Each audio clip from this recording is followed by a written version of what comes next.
All right, welcome back to another Q&A video. I'm Derek from Simnett Nutrition. We've got Crystal. So she's gonna be here hanging out with us for this and chiming in and answering some questions as well. So this Q&A video is gonna be on the last sort of 2 uploads that I've done, where one was like a what I eat in a day and the other one was like a tour around my kitchen to show you like all the essentials that I have and what I get when I go grocery shopping and stuff. And there were quite a few questions, so I thought I would answer some of them today in this video.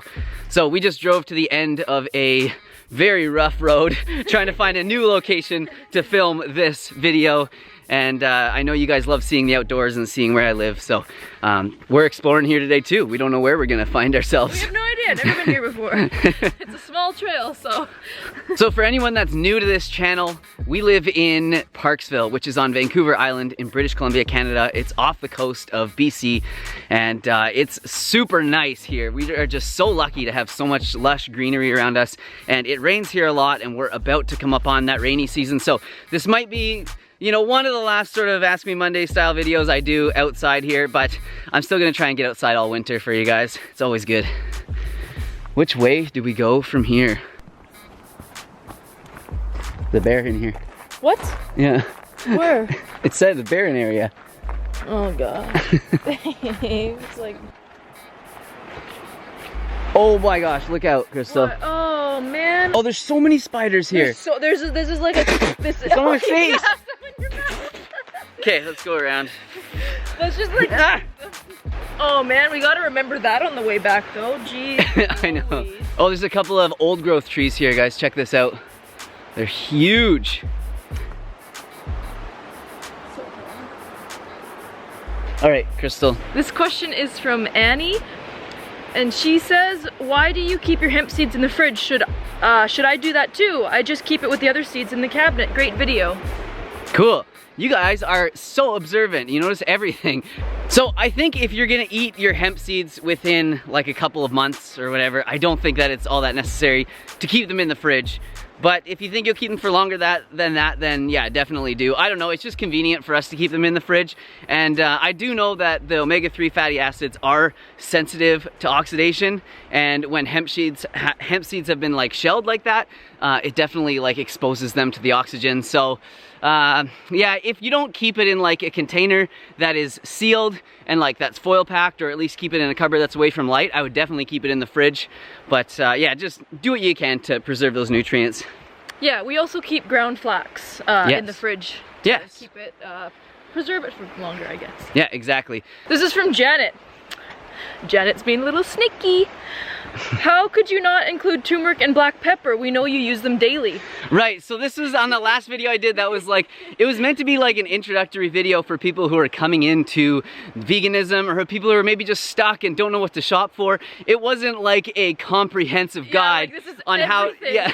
on how to be exactly like Derek from Simnett Nutrition, or to live the very healthiest life possible. I just want to give people an idea on like, you know, what you should get at the grocery store. So those sort of like minute little details like the turmeric and the black pepper are things that you guys know and that you're responsible for sharing to your friends and your family and people that you know that are transitioning. But if I start including all those little details in the videos, it would have been an hour long. It would have been a really long video. But I like that you guys are like so observant and you're so knowledgeable that you mention stuff like that. So thank you for that. Should we tell them the funny story? I have so many funny stories. So the funny story about that video is Derek was editing it, and I was like, oh my gosh, we forgot like the starches, our sweet potatoes and potatoes and stuff, so we had to go back and film that.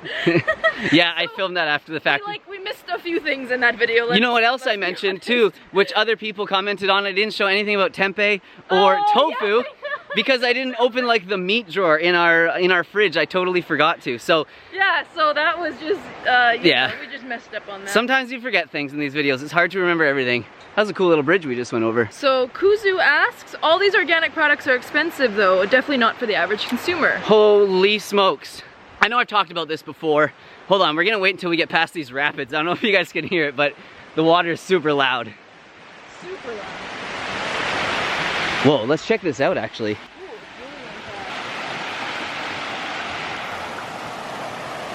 really Wow. Let's get away from the rapids here and we'll answer that one. Talk about expensive vegan food. Okay, so right off the bat, yes, organic food is more expensive than non-organic food. And if you're on a budget and you're trying to eat healthy, well, just buy like whole foods. Don't worry about buying organic if you can't afford it or you can't find it around, because what are you gonna do? You're gonna go and buy like some sort of canned or processed food or whatever, and it's gonna be made from non-organic ingredients. However, they're just gonna like grind them up and repurpose them and probably add some synthetic vitamins and stuff to it, and then, you know, repackage it to you as food. And then, so you might be getting a lot of calories from, you know, like refined grains and sugars and oils and stuff, but you're not getting like much nutrition. It is way cheaper and way easier to invest in your health when you're young and buy healthy foods than it is to get sick when you're older and then have to deal with that. Yeah. I know. That doesn't mean you have to buy just 100% organic. We don't buy 100% organic. We buy some foods organic, we buy some foods not. Yeah. But buying whole foods in any form is much better than buying not whole foods. Yeah. But can I also point out that the foods that I was showing aren't really that expensive. I mean, you know, we started out with bananas. Those are some of the cheapest foods out there. And I talked a lot about dried like grains that I have, some brown rice, some quinoa, different things like millet and oats and stuff. Those are like such cheap foods. You don't have to be buying like organic, gluten-free, like pre-made juices from Whole Foods that are like $9 a bottle. Like, it doesn't have to go like that. There's so many like inexpensive organic foods out there that you can eat that'll be healthy. Sorry if my camera's having a really hard time focusing. It does not like when I wear a hat. Sorry about that. This bridge is amazing. I love this little bridge. Check it out, guys.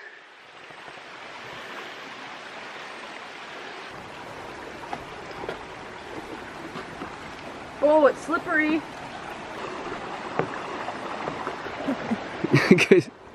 Crystal's scared she's gonna fall off that bridge. Well, look, I'm holding a water bottle and I'm holding your phone. I have like many things that are important here. So, did we finish that question? I think so. It was on. So. Yeah. From Jersey, great video as always. What's unhealthy about Bragg's though? Just bought some thinking it was healthy. Bragg's. I know, okay. So Bragg's, that's Bragg's is the brand. What they're talking about is like the liquid aminos, or what else was it called at one point? Liquid aminos. It can also, a lot of people think it's like a soy sauce. Yeah, so it's really soy sauce, but so it's definitely like derived from soy, that one.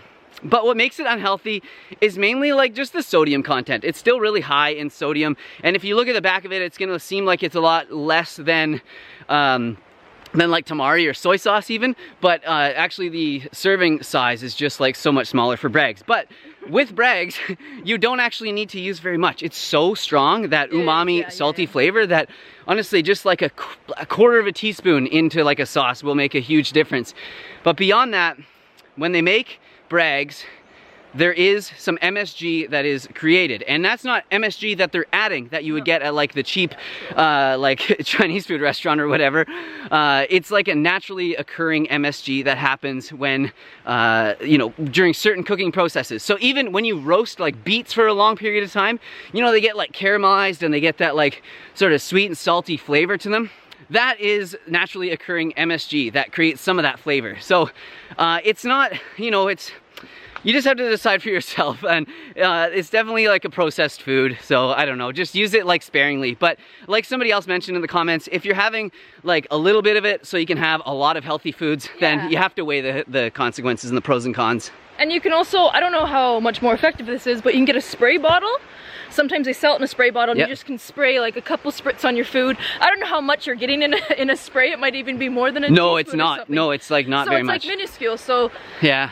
Yeah, it's one of those things where it's like hot sauce, or I don't know what else, like mustard or something. What do I always say? Processed. Oh, a little poison to make the medicine go down. And like if you have trouble with MSG, if you notice, you know, if it gives you headaches, if it makes you like anxious, gives you anxiety, heart palpitations, obviously like do not consume it. I had a client when I was doing one-on-one consulting, and he had real sensitivity to MSG, and he'd actually get like heart arrhythmias, like his heart would flutter when he had MSG.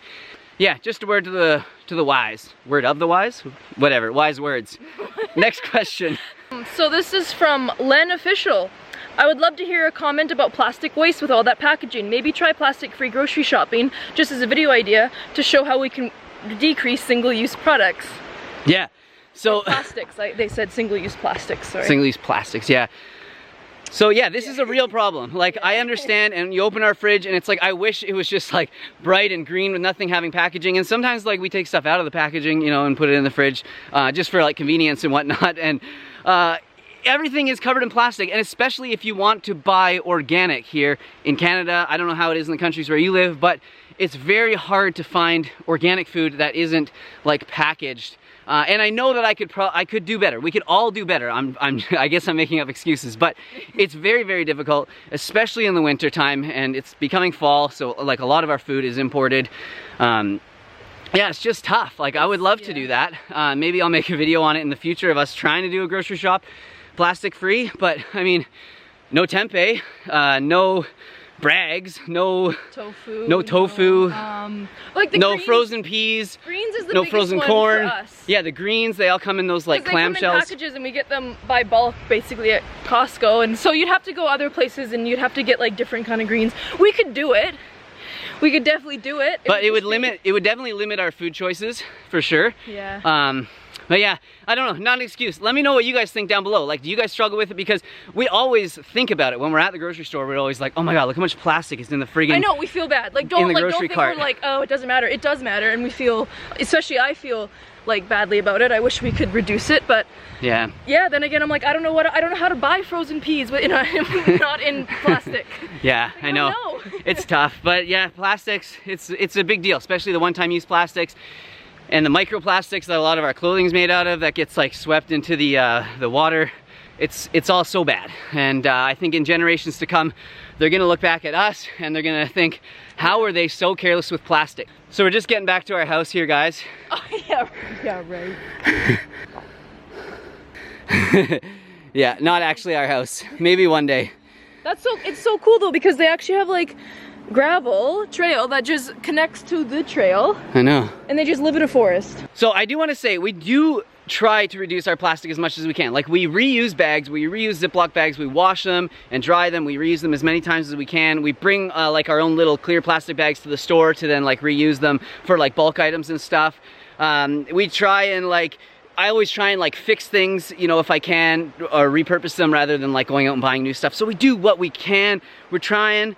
But yeah, there's always room for improvement. Badosan says, in regards to zinc, just wondering, pumpkin seeds for instance, this would only be the case if the pumpkin was grown in zinc-rich soil, right?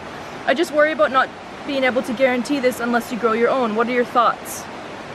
That's interesting. I don't... So this is a great question, and it probably deserves like its whole own video to talk about this, because yeah, it's a real issue. Like, our soils are not as nutrient rich as they used to be. They're becoming depleted, and it's for, you know, a number of reasons. One of them is like monocropping, how we just grow all the same crop and, you know, many square acres, hundreds and thousands of square acres.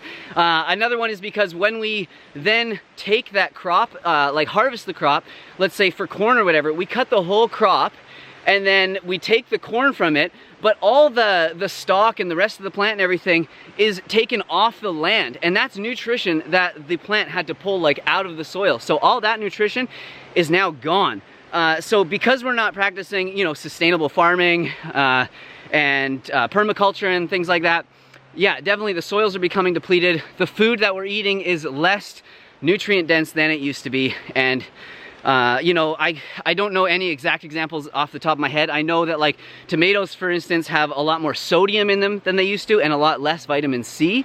And you know, it's like that for almost all fruits and vegetables, and it's gonna change depending on where it's growing, right? So yeah, totally, I'm with you. I feel you on that one. You know, that's why I think it's important to grow organic. It doesn't necessarily guarantee that the food's gonna be more nutritious, but generally the farmers that are growing organic food are, you know, more conscious of sustainable practices. Also, like supporting your local farmers, whether or not it's, you know, organic or not, if they're like, you know, growing with good practices and trying to keep a lot of the nutrition on their property. I think that's a really good thing as well. All we can do is eat the most nutrient dense foods that we can find and hope for the best. I mean, you know, what is the other solution? Like, we're not just gonna go and eat a whole bunch of processed foods because we're not sure if like pumpkin seeds have as much zinc in them as they used to. And then I've also heard like some people comment on like the bioavailability of nutrients, and it's like, well, what do you, like when I put up the chronometer thing, like what else are you supposed to do other than look at the nutrition that's in your food and acknowledge it? Like, I can't go over every single food, every single nutrient, and talk about what it competes with or the bioavailability of it. It's like, no, like we just have to look at the USDA values that they've given us for these foods and, you know, and trust them. I mean, there's not really much else that we can do. Eating the best food possible, local, organic, and grow as much of your own food as you can. So Planted Angie asks, I just tried arugula in my smoothie today and it was so delicious. I put it in with almond milk, 2 dates, frozen banana, and frozen zucchini. That's it, and it was so good. And what about spinach that we have to worry about? Oxidative? What is it that I should stop consuming spinach because of it? Okay, right. Yeah, sorry, that was a mouthful, that one. So what she meant there is not oxidative, she meant oxalates. And I did mention it in a video a little while back. So yeah, spinach, collard green, so spinach, Swiss chard, and beet greens are the 3 greens that are highest in oxalates. So it doesn't mean that you shouldn't eat those greens, they're still very healthful. However, you should not rely on those greens as, you know, the main staple of your diet, or like the main green that's in your diet. You want to rotate your greens, you want to have a lot of different ones. Arugula, like I often eat, is, and like she mentioned, is a really low oxalate green, still having a lot of nutrients. Romaine lettuce. Yeah, you just want to like have different greens, and the worry about having too many oxalates build up in your body is that it can cause like kidney stones. So it seems that some people are more susceptible to like oxalates and absorbing them than others. So if your family has a history of like kidney stones and it's like everyone just gets them no matter how much water they drink and whatever they're doing, then maybe like just think about limiting the amount that you eat. But we're talking about, like, you know, if you're having 1 or 2 cups of spinach a day, not gonna be a problem. Like, we're talking about like cups and cups and cups of this stuff. So yeah, I think Dr. Greger said that he tries to eat like a pound of greens a day, and he said don't use like spinach or anything, or one of those high oxalate greens if you're trying to eat like a pound a day. He was like, keep it to like arugula and like the lesser ones, but don't worry if you're only having like, you know, not that much greens. It was really funny how he said it. That guy is interesting. Also, there's a swing. Holy! Yeah. Amazing. Fail army. Fail army, yeah, this is gonna be a fail vlog, isn't it? So it's gonna have a swing. I made it look too much fun. It's actually really fun. Thanks for watching. Yeah, so I think that's it for this Ask Me Monday. I really appreciate you guys watching this and taking the time to like ask questions and comment and support me and everything. So if you guys have any questions for the next Ask Me Monday, definitely write them in the comment section down below. We'll try and get to them. If not, we'll answer them in the comments. So yeah, we're gonna chill here for a little bit. Gonna go on the swing and see what else is around here. It's a really cool little clearing that we found right by the river. So get out there, go on an adventure, guys. Thanks so much for the love. See you soon.